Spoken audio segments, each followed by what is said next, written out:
In this video, we are going to discuss about Newton's law of cooling, and this Newton's law of cooling is the governing law for convection. See, according to Newton's law of cooling, suppose if we consider a flat plate like this,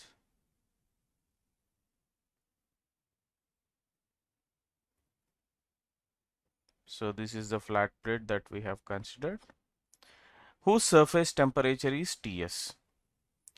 Now, if a fluid is passed over the surface which is having a temperature T infinity, according to Newton's law of cooling, heat transferred is directly proportional to area over which the fluid is flowing. See, the area may be only on the topmost surface, or you can consider bottom or on the either side. That depends upon where the fluid is flowing, multiplied by the temperature difference, and that temperature difference is nothing but the surface temperature minus the fluid temperature. See, this condition is valid when the surface temperature is more than the fluid temperature. Suppose if fluid temperature is more than surface temperature, then if T infinity is greater than Ts, then the same equation Q will be directly proportional to area multiplied by T infinity minus Ts. See, in order to remove this proportionality, we need to introduce a constant, and that constant is denoted by small h, which is called the convective heat transfer coefficient. See, this small h, convective heat transfer coefficient, is not a material property like thermal conductivity, what we have learnt in the Fourier's law of heat conduction. See, this convective heat transfer coefficient h has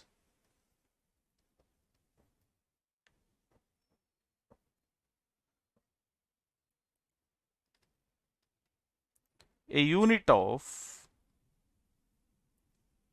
watt per meter square degree centigrade or watt per meter square Kelvin. And here Ts and T infinity, Ts is the surface temperature. You can consider it in degree centigrade, and T infinity is the fluid temperature. Say this fluid may be liquid or gas, this is also in degree centigrade. And area is the area over which fluid is flowing,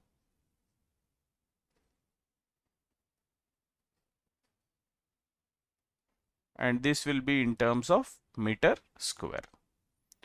Now, let us consider the expression Q is equal to HA into Ts minus T infinity. We can write the same expression as Q equal to Ts minus T infinity by 1 by HA. See, if we consider Ohm's law states that current is equal to dV by R, and that means current is because of potential difference, and here R is the resistance offered by the material for the flow of electrons. Here, from the Newton's law of cooling, Q, heat transferred, is because of the temperature difference, and here the resistance offered will be 1 by HA, and that resistance we call it as the thermal resistance due to convection. See here, the resistance that is offered is by the film that is formed over the surface. See here, whenever fluid is passing over a surface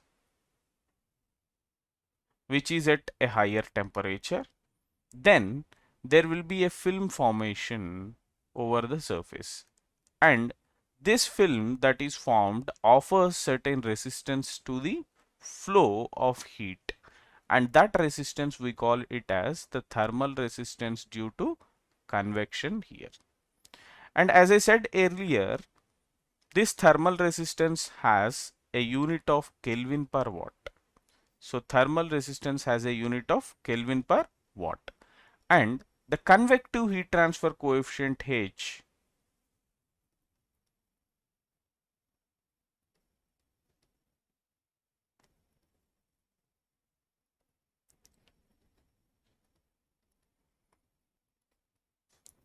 depends on